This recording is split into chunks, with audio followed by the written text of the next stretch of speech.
All right. Good evening and welcome, everybody. Thank you so much for being here with us this evening.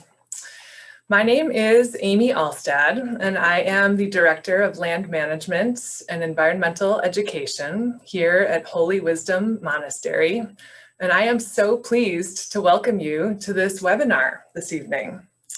Tonight's program is sponsored by the Friends of Wisdom Prairie, which is a community of volunteers and supporters whose work is central to Holy Wisdom Monastery and our efforts in environmental education, sustainable land stewardship, and promoting our spiritual responsibility to care for the earth.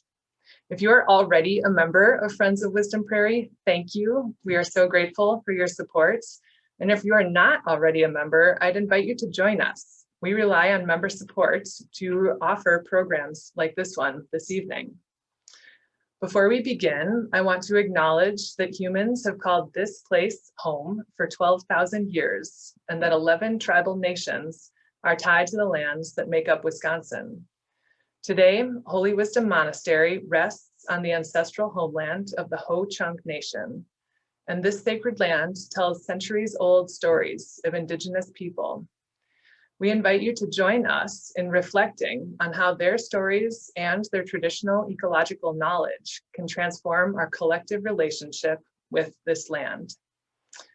Before I introduce this evening's speaker, a couple quick notes on Zoom etiquette. First, I ask that everybody do stay on mute to make sure we don't have any distractions and everybody's got a nice, peaceful experience with this webinar. I also invite you to submit questions. We will conclude this evening with Q&A. Please submit these questions in writing via the chat box, and I will then keep an eye on that chat box and voice those questions to our speaker, Darrel. And with that, it is my very great pleasure to introduce this evening's speaker, Darrel Morrison. Darrel has been an advocate of designing landscapes based on regionally native plant communities for half a century. He's taught at the University of Wisconsin-Madison, at the University of Georgia, and at Columbia University's School of Continuing Education. And along the way, he's practiced ecology-based landscape design, restoration, and management. His book, Beauty of the Wild, to be published by the Library of American Landscape History, will be released in just a couple of months in June of 2021. And on a personal note, it's especially fun for me to welcome Darrel as our speaker tonight. Darrel, I count as a mentor and a friend. Darrel just happens to be my academic grandfather. When I was in graduate school, one of my advisors was John Harrington, and John Harrington, when he was in grad school, was in turn advised by Darrel. So pleasure to welcome my academic grandfather this evening. And on another note, Darrel and I also had the opportunity to collaborate on a very fun conservation project on a real gem of a prairie remnant in Iowa County. And I think you might get to see a photo of that property tonight. So Darrel, on that note, thank you so much for joining us tonight. It's a real pleasure to have you here, and I am so looking forward to this presentation. And you are still on mute, so before I turn it over to you, I'll ask you to unmute.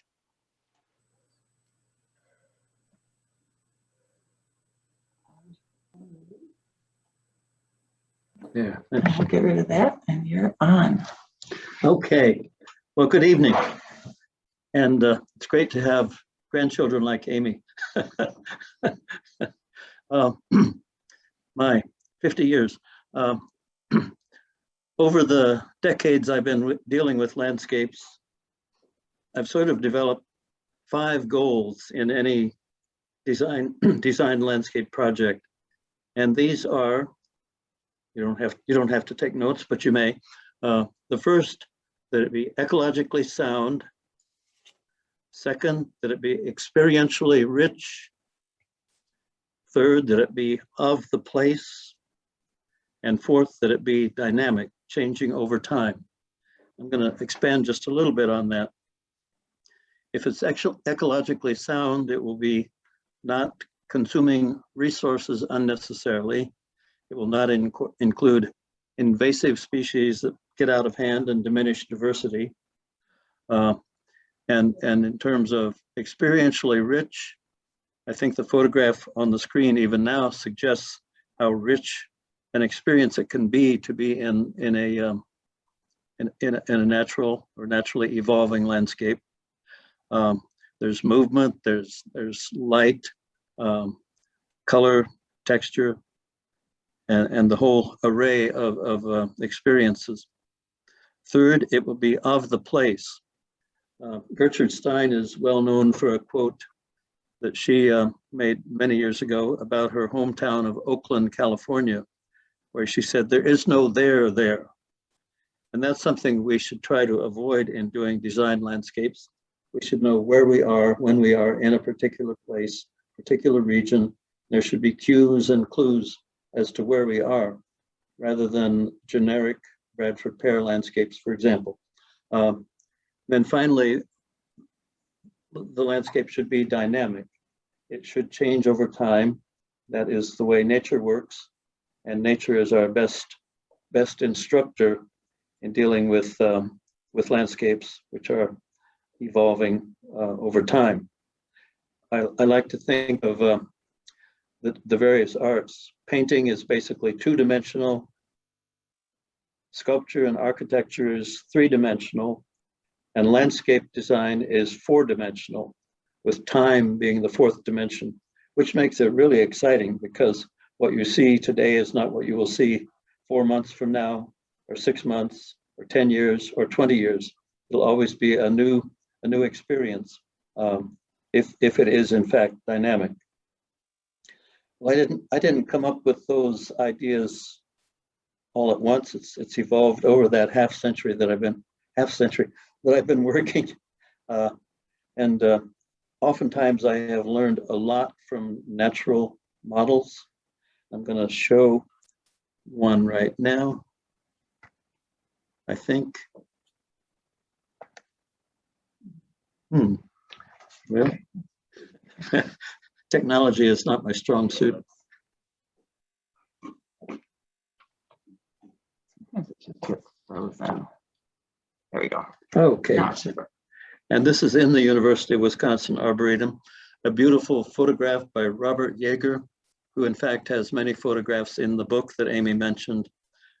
The name of that book, by the way, is Beauty of the Wild. And I think there's often a connection between ecological soundness and beauty. There's no conflict at all there, I think. Some people think if you take an ecological approach to design that you're somehow sacrificing some beauty, but it's totally the other way. More ecologically sound landscapes are more beautiful, and they have all these other good characteristics as well. But anyway, speaking of influences on me over time, I came across a book in 1962. I was in an office I was working in Silver Spring, Maryland. The book was called American Plants for American Gardens. It was co-authored by an ecologist, Edith Roberts, and a landscape architect, Elsa Raymond. It's published in 1929, and I came across it, again, as I said, in 1962. I actually wasn't here yet in 1929. Anyway, in 1962, I was introduced to this book, and it's a book about the plant communities of the northeastern states in the United States, with great, beautiful descriptions of the plant communities, plant lists indicating the major species, the dominant species, and the frequent species. And it just really struck a chord with me that a very logical place to start when doing a designed landscape in a particular region is with the native plant communities of that region. Obviously, they're adapted to the region if you put them in the right microhabitat within it. But it just made eminent sense to me that we should look at the native communities in a region as we approach a design. This slide also reminds me of a landscape architect whose name was A.E. Bye, B-Y-E, who practiced in Connecticut. And I read an essay of his in 1967, I believe, called Landscape Luminosity. And he talked in it about how if you place plants where they will be backlit during part of the day, you get this luminous quality. And these cinnamon ferns here in northern Wisconsin represent that to me. And I can't overemphasize the value of backlighting, for example, to really show off vegetation and to make the landscape alive. Movement is in that same category. One reason I really like native grasses, prairie grasses, is that they move, and there's always life there too. Anyway, between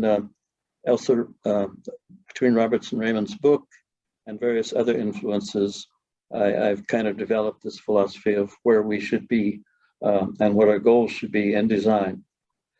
Another individual who has had a big impact on my philosophy, well, here we are at the University Arboretum. This is in the native plant garden, which will be featured in the book as well. And this is another wonderful photograph by Robert Yeager.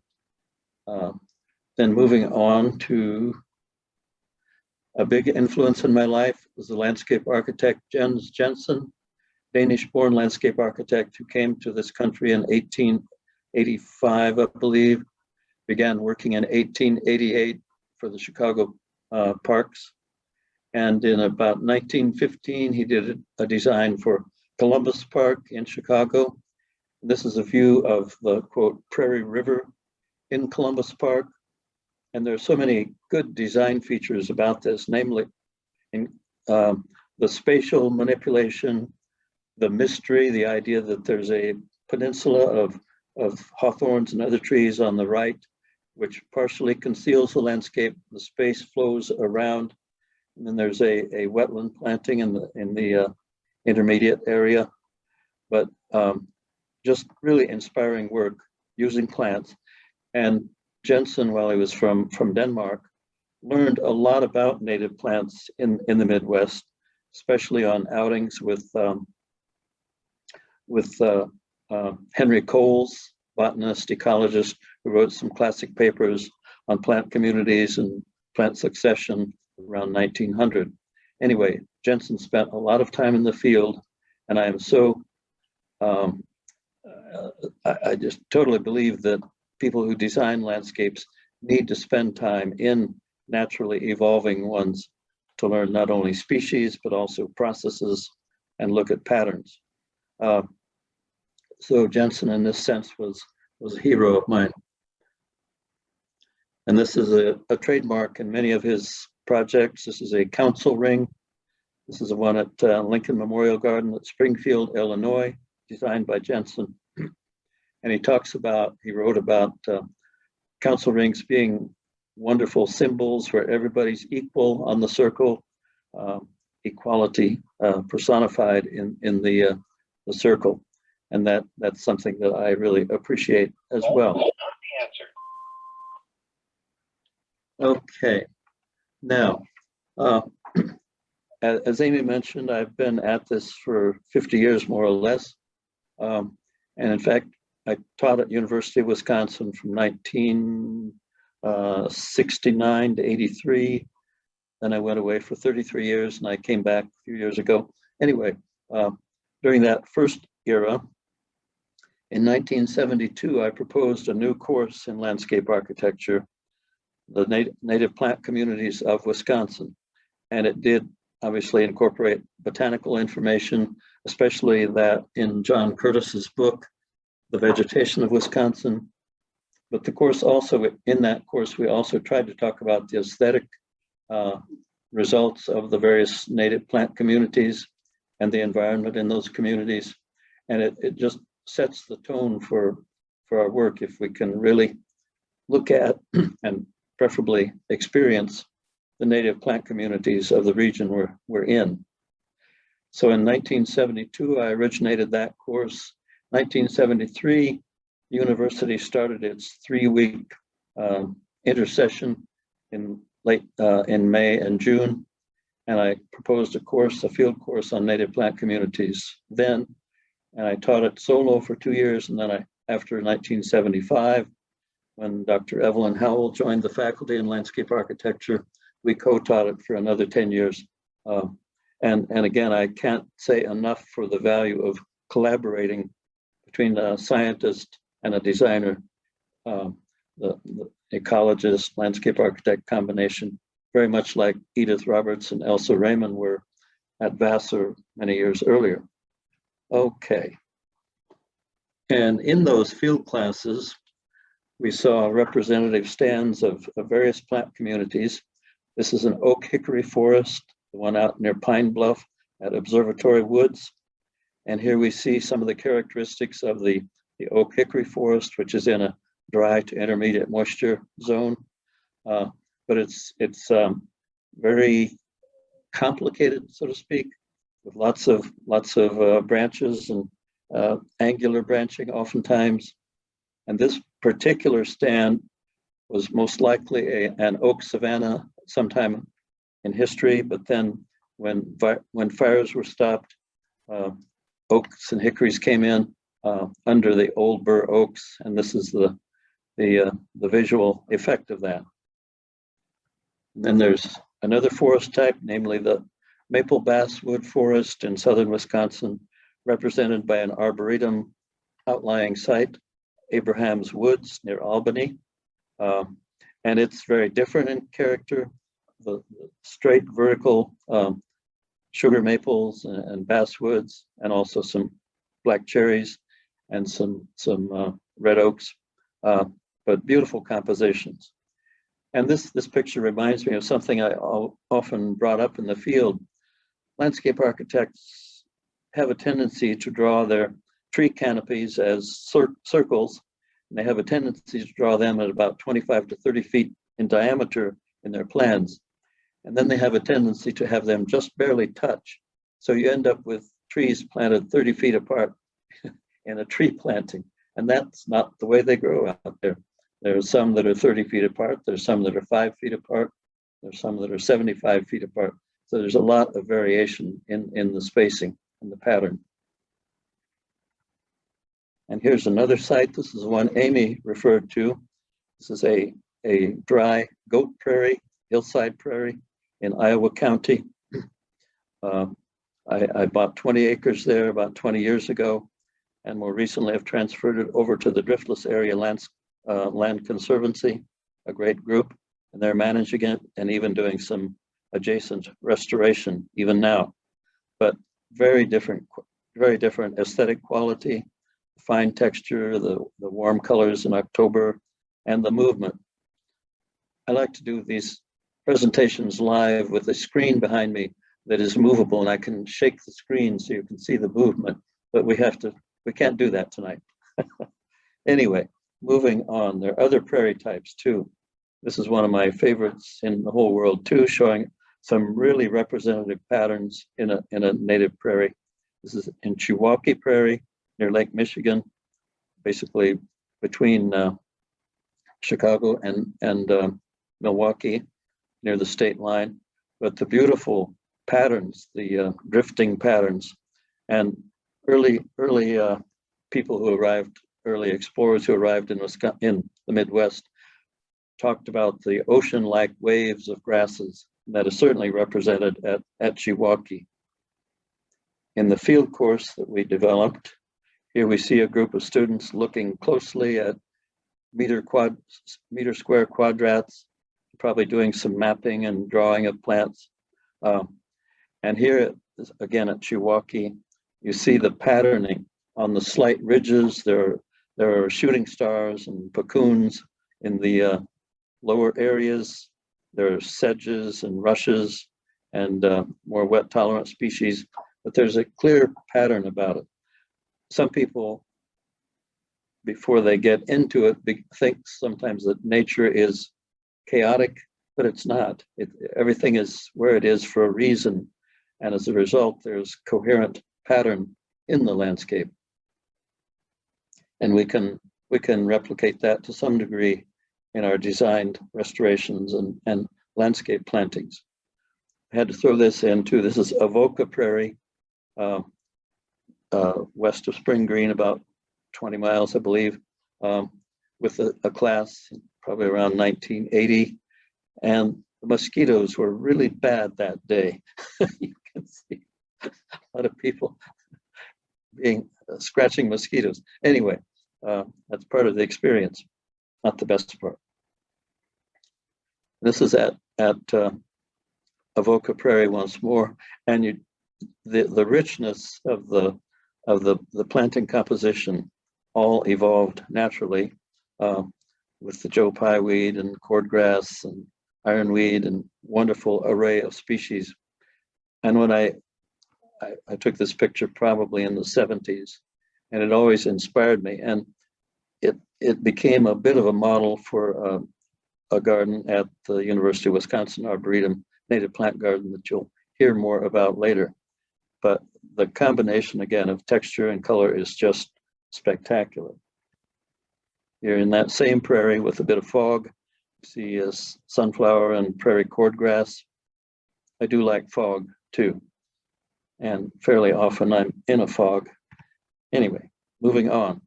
Here's Blue River cactus area with lupins and puccoons and exposed sand. Another totally different environment, but really beautiful as well.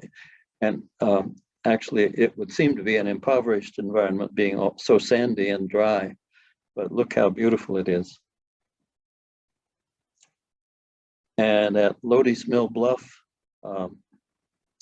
just above the the Wisconsin River, outside Sauk City, I was inspired by this place with its red cedars and birches and butterfly weed.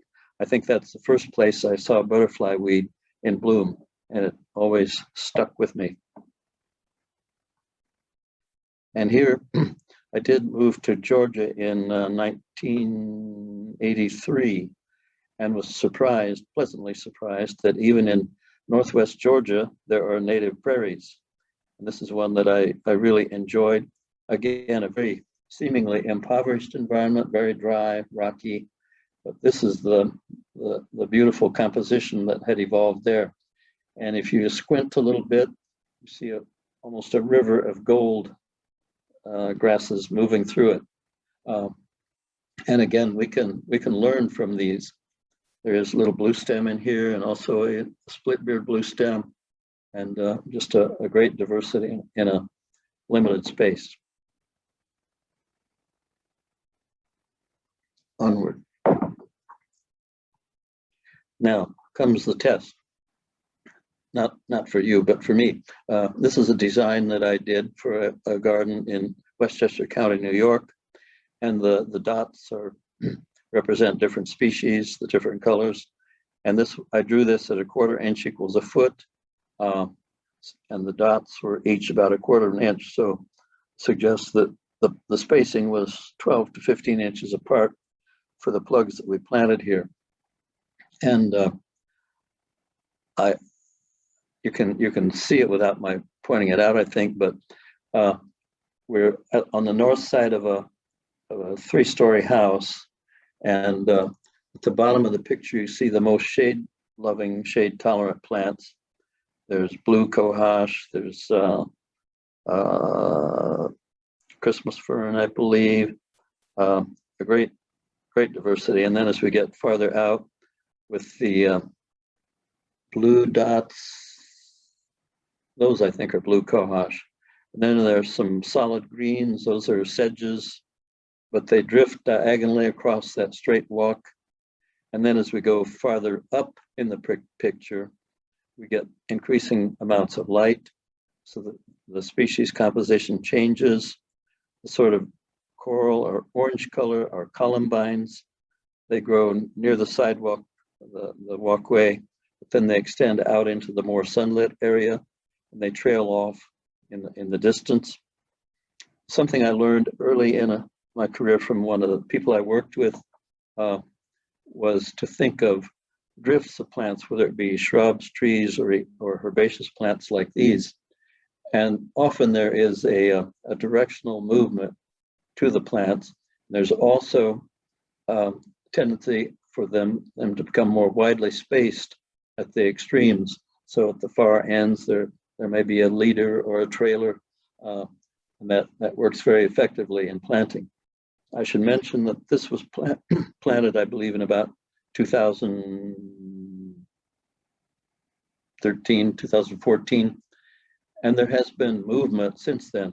Plants don't stay in place. There's some migration. Some things get shaded out, other things thrive. But I love the fact that it is evolving. There's movement and change over time. So that again, what you see in 2014 is not what you'll see in 2024, but it can be very good. Okay. Here we see that planting on the ground. See some wild geranium crossing the pathway in that diagonal drift. There's some foam flower I see partway through, and various species. At the far end, there's a grove of gray birches, which are the pioneer species there are pioneer species in Westchester County, meaning they come into an open field early on in the sequence of plant establishment.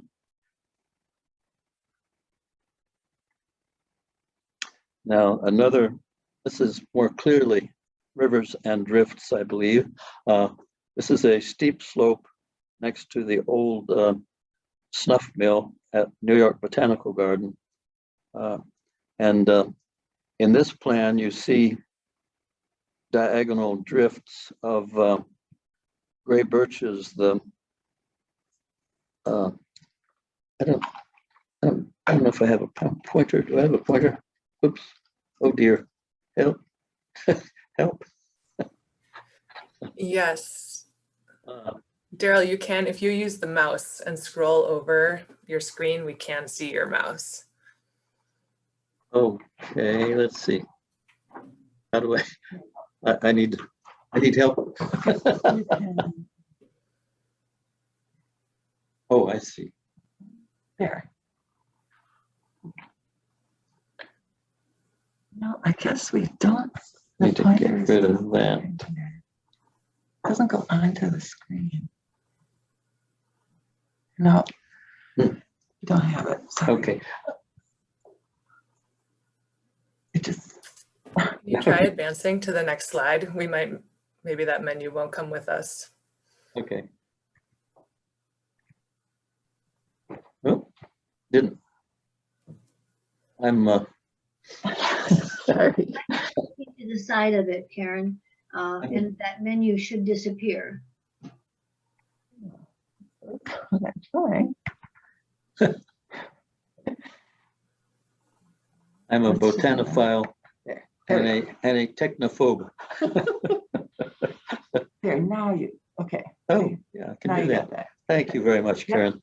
Okay, so anyway, the whole scheme here I did to really feature rivers and drifts. And again, the high point on the site is at the top, and then it slopes down often very precipitously to a sort of a floodplain, and then the Bronx River here. But anyway, again, with, oops.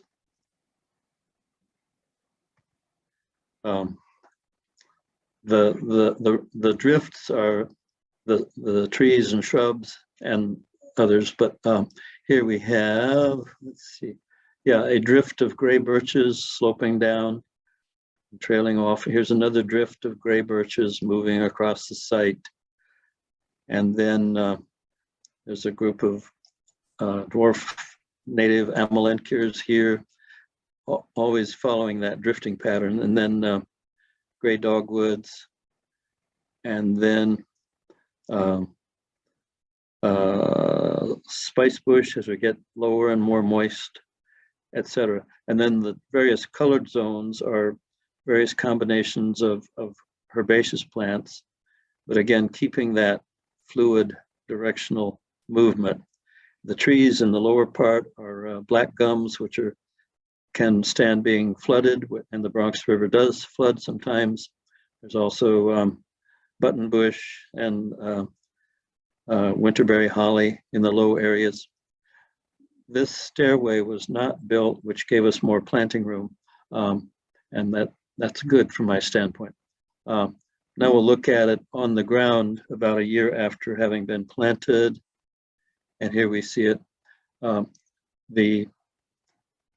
You see a river, a drift of gray birches, another drift of gray birches, a river of little blue stem, and then we have various ferns and sedges and woods phlox in directional movement as well.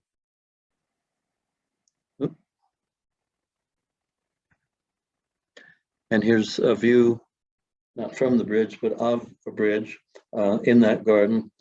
We have a area of little blue stem right in the middle of the image, and you see little flecks of orange in here, which are butterfly weed.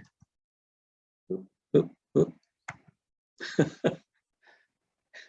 Anyway, but the river of space focuses right on the bridge. The river of space is getting narrower now with tree growth, so that's okay too. But anyway, I was mentioning butterfly weeds.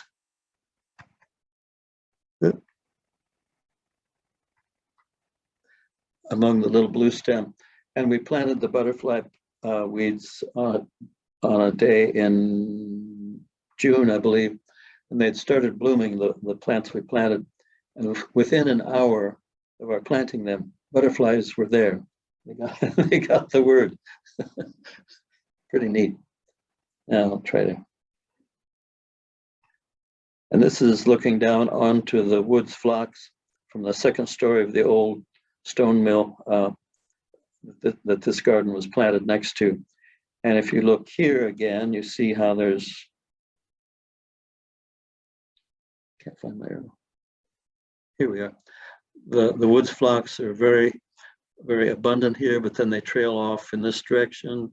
They trail off in this direction, and hence it's a drift.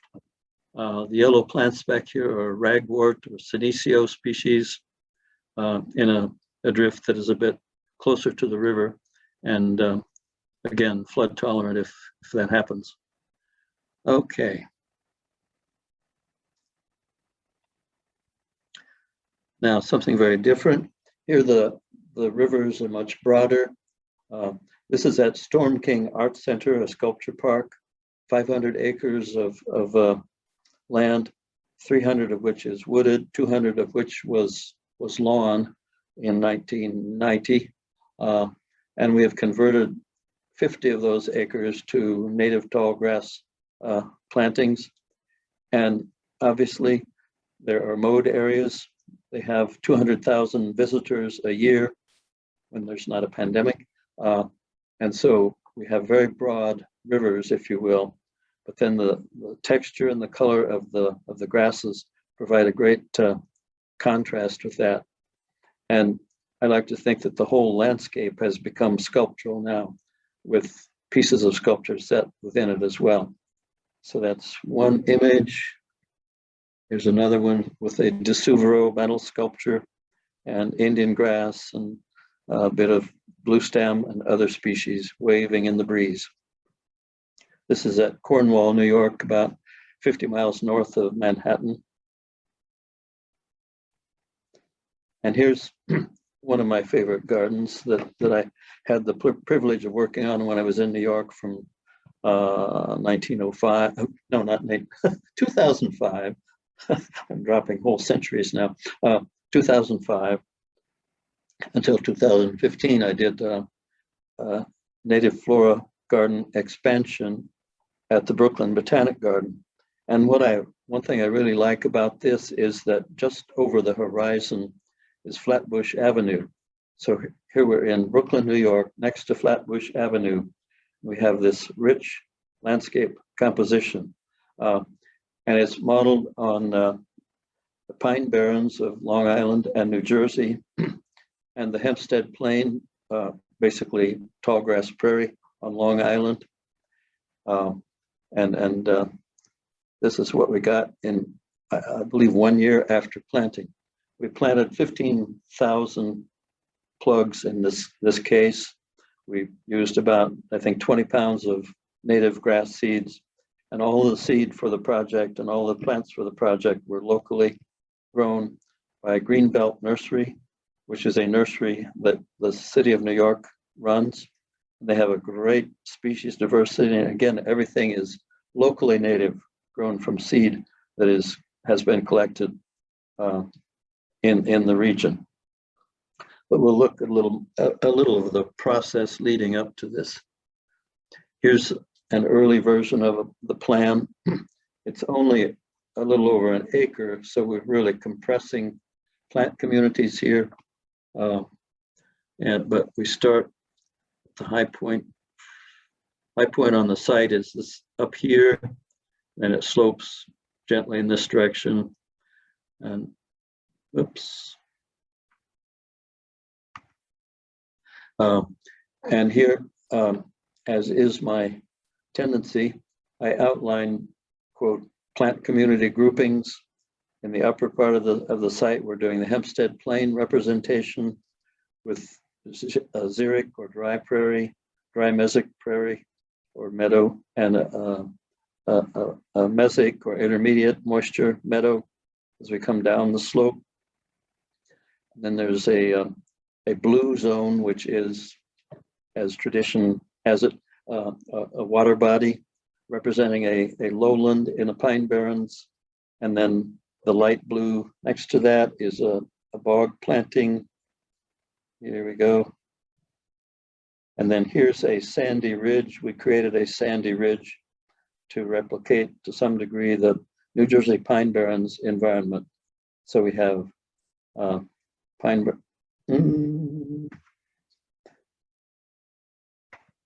stubborn.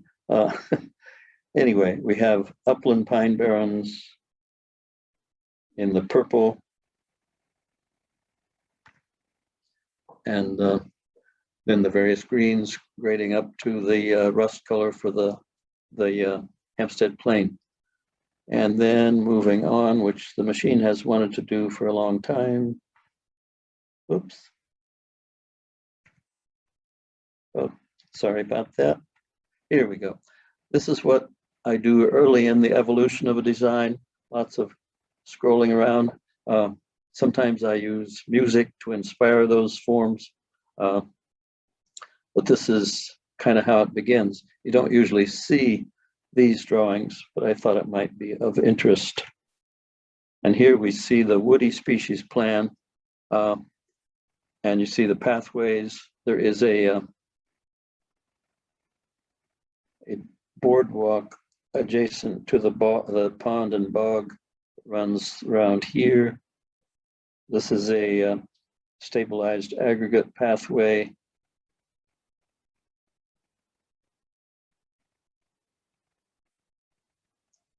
And then there are grass pathways where there are fewer people. And there's a council ring here in honor of Jens Jensen.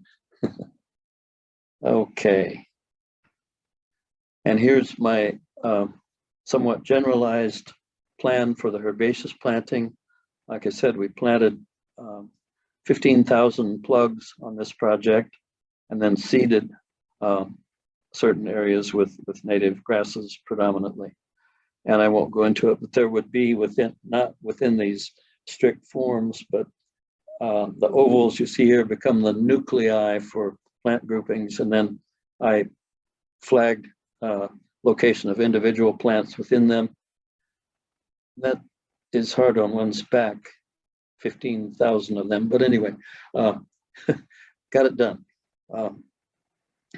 Okay, so now we'll look at it a little more on the ground, I think.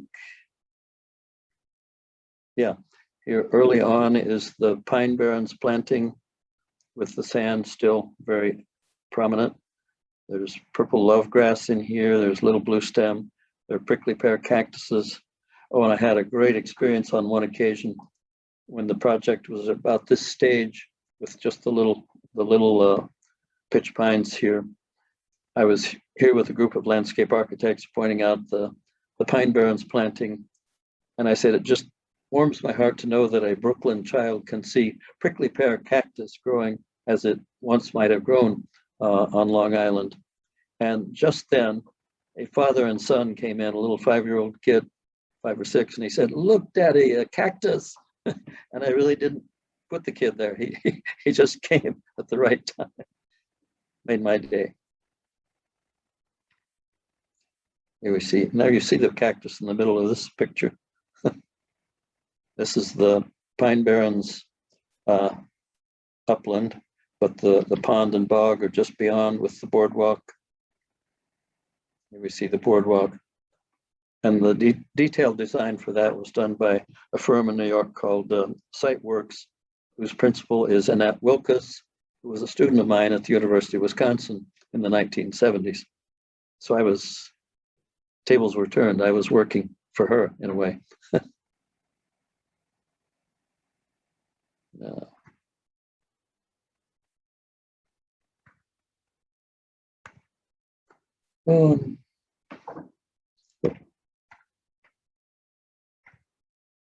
And here's some of the grass seeding. This is predominantly poverty oat grass, Danthonia spicata, which we seeded in 2013. And this is what it looked like in spring of 2014, a year later. Here we see the Hempstead Plain representation, and you see a stone circle, a council ring, sort of honoring Jens Jensen.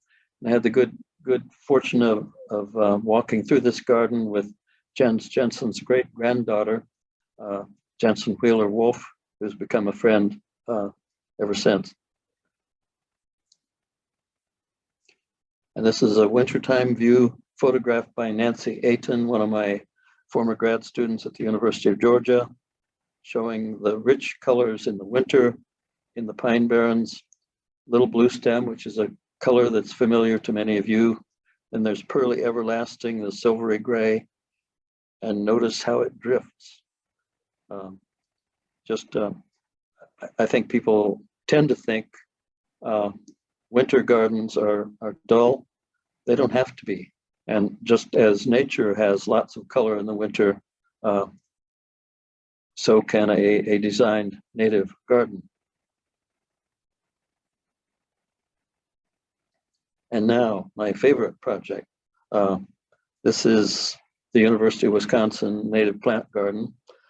I was living in Georgia at the time that Greg Armstrong called me and asked if I would consider working on a native plant garden around an expanded visitor center at the Arboretum. And of course I said yes. And again, it's probably my favorite project, in part because it brings back those days in the field when I was teaching field classes for about 10 years. And those field classes were great preparation for this project. For example, we have all these different plant communities represented. Here we go. There's on the southwest corner of the building, we have a limestone prairie, a very hot, dry environment. We added lots of limestone to the soil to make that happen. There's can't find it. Lost my arrow. Here. And then we put in a sand prairie here. And there's a wet mesic prairie with cordgrass and various other wet tolerant species moving up the slope, way up the slope. Come on. Here we go to mesic prairie, intermediate prairie, and at the top we have a zone of dry prairie. And I put in a couple of arc walls there, which become overlooked, looking out over Curtis Prairie to the south. And then the kind of the high point of the project for me is this long vista running through here. And there's a council ring or half ring here. If you sit there and look out, you have this really long view. but there's a bur oak savanna here. There's a black oak savanna here. There's an oak hickory forest representation. There were some existing trees of that community already there. And then as we get around,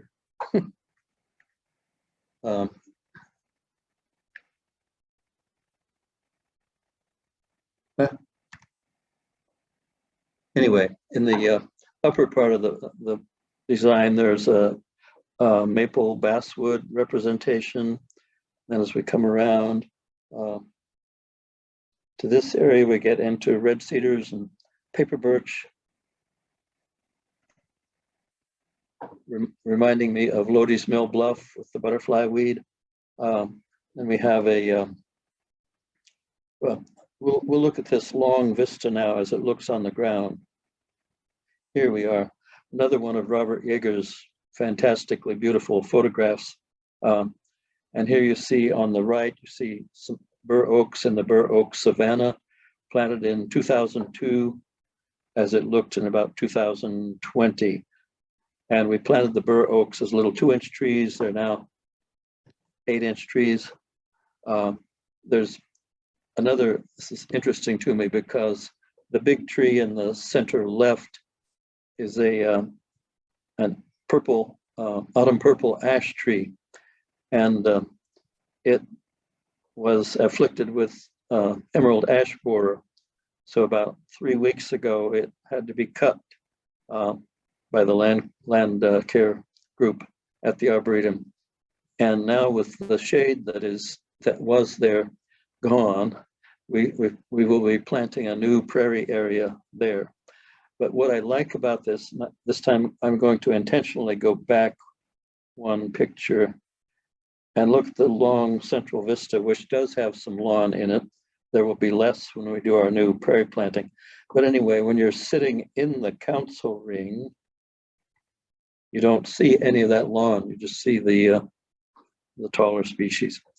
And I mentioned that one area was inspired by the moist area at Avoca Prairie, and that's represented here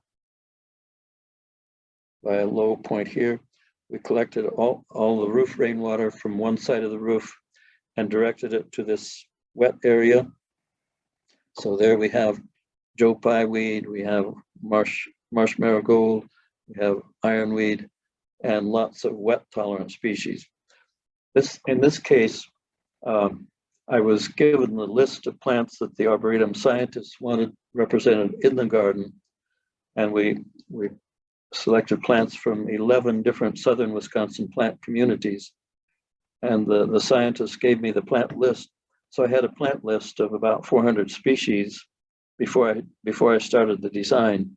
Usually we designers design and then we pick the plant species, but here we had it already sort of predetermined. And that was a great exercise for me to try to match them with the microhabitats or modify the microhabitats to a degree that they would accommodate the range of communities. Just a really fun project. And the neat thing is I get to see it even yet several times a month, a lot of times. So I'm seeing it evolve. And again, there's migration, there's movement, there's change. So it's never the same as it was the previous time. Okay. Here's a fall image here with a wet area of blue joint grass, I believe, the light tan. And here's one of Robert Yeager's great pictures of oxeye, yeah. Mm-hmm. And great clouds. Oops. Oh, and this is on the Mesic Prairie slope. And there's a birch grove in the back here next to some cedars, again, sort of reminiscent of Lodi's Mill Bluff. Here's an amphitheater, the amphitheater overlooking Curtis Prairie, again with bur oaks and black oaks that we planted in 2002 as they looked in 2020.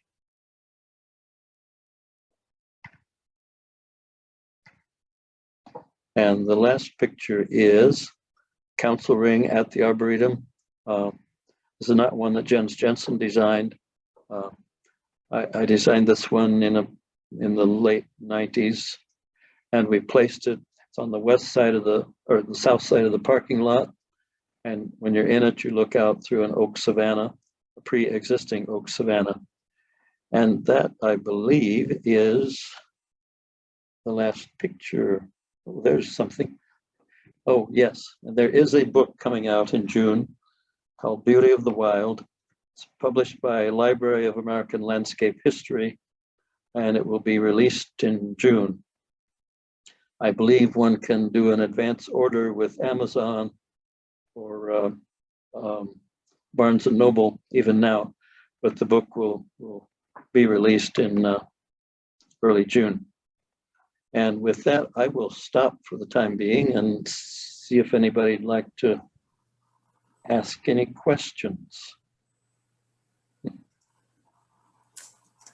Any questions, anybody? Fantastic. Well, thank you, Darrel. I did see one question that's already come in via chat, so let's start with that one. And maybe while you're answering that first question, Darrel, I'd invite any participants who have additional questions, please pop them in the chat and then I will voice them for everybody to hear. So the first question that came in is, have you worked with the Nature Conservancy or the prairie enthusiasts in any landscaping on their properties? I have not. I haven't. My main connection with conservancies has been with the Driftless Area Land Conservancy. And I did help develop the plant species list for a 2-acre restoration that they're doing below the hill, the steep hillside that you saw in the pictures. I have great admiration for the Nature Conservancy, certainly, and the other agency, but I haven't had the opportunity to do design work or restoration work with them.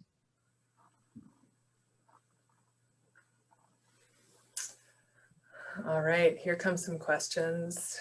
Next question is, your landscapes are still so beautiful after 20 years. How much and what kind of maintenance is done? Do plants get taken out as they mature to make space? Good question. And I should have acknowledged somebody much earlier, but I will now. Susan Carpenter has been the curator and the native plant gardener at the Wisconsin Native Plant Garden since 2003. And it has been work, and Susan can tell you that. She has a core of volunteers, and probably some of you who are watching have volunteered there, in fact, and also a couple of interns most summers. And she's done a fantastic job. And it would not be the beautiful garden it is now were it not for Susan's involvement with it over time. So it's not a case of just planting it and walking away, because there are all sorts of pitfalls along the way. And one thing that happens certainly is that you get plants invading that you don't want in the quantities that they come. And partly because there are so many Canada goldenrods in Curtis Prairie, the seed blows into the native plant garden and does become a force to contend with. And Susan has been working with it, and they're just like many other managed prairies, and I'm sure Holy Wisdom is one of them. Fire is used as one management tool. In the case of the native plant garden, there was weeding during the first few years, less and less of it as the plants that we planted as plugs start reproducing and filling the gaps. Something I have been doing more recently in some projects is to plant the plants as plugs, but then to overseed with grasses so that space becomes more quickly occupied. But I would never tell people that a native garden is a no maintenance garden. It can be a low maintenance garden, especially over time. We haven't really removed trees in the native plant garden. We've did have a mix of species growing under them, which included some sun-loving species, some intermediate species. And as the shade under the bur oaks increases, for example, the intermediate light plants are increasing. I always like to point out that there's a great reference on plant species that grow in oak openings or oak savannas in John Curtis's book, Vegetation of Wisconsin, on a page number that's really easy to remember, page 333. He lists species that grow in full sun, 10,000-foot candles, all the way down to 100-foot candles, I think. And that's helpful. But until the ash tree was cut, we haven't cut trees in the native plant garden. Good question. Yeah, great question. All right, I'm going to bundle two similar questions here, and both of them relate to how somebody might find a landscape architect. The first question is, how do you go about finding a landscape architect? And the second, very related question is there an association of like-minded practitioners that are a regional or national group to turn for with guidance in creating similar solutions? Another good question. Well, certainly there is an organization, the American Society of Landscape Architects, and you could check for your own state as to names and addresses of designers. Not everybody subscribes to the more wild landscape that I do, but there are some organizations that do. There's the Wild Ones, and probably some of you are members of the Wild Ones, and they would also be able to lead you to designers in your region who tend to work with native plants and plant communities. There's a great group in Massachusetts, but that isn't really relevant here, but called Grow Native Massachusetts. They've done a great job in that part of the country. And certainly there are a lot of state native plant societies in many states, and they will have lists of suppliers of plants and designers who design in that mode as well. So look for state native plant societies, and that will lead you to good sources, I think. All right, great. Couple more questions rolling in here. How about the next question is, what is the role of a landscape architect when restoring large habitats, so 100+ acres, to native species? Way back in the early days, in the 1970s, I had the opportunity to do an 80-acre planting for the General Electric Corporation near Pewaukee, Wisconsin. And this was in 1974, I believe. I had done a little project at CUNA Mutual Insurance Company on Mineral Point Road, which was 2 acres of planting. Then suddenly I was given the opportunity to plant 80 acres. And so I spent a lot of time walking over the site, getting a feel for the different microenvironments, different combinations of soil and moisture. And I developed a master plan basically with half a dozen different grass mixes designated for different areas. And it was all seeded with a drill. And then I also superimposed drifts, islands of forbs or flowers. And these were mainly seed, but also in some cases some started plants, so we'd get more immediate results. And we had a contractor who did the drilling. And in the case of the herbaceous plants, again, there weren't of the forbs or flowering plants, conspicuously flowering plants. There was not a lot of seed available, so actually I and my 10-year-old son, John, at the time, did a lot of seed collecting on roadsides and railroad right-of-ways, child labor.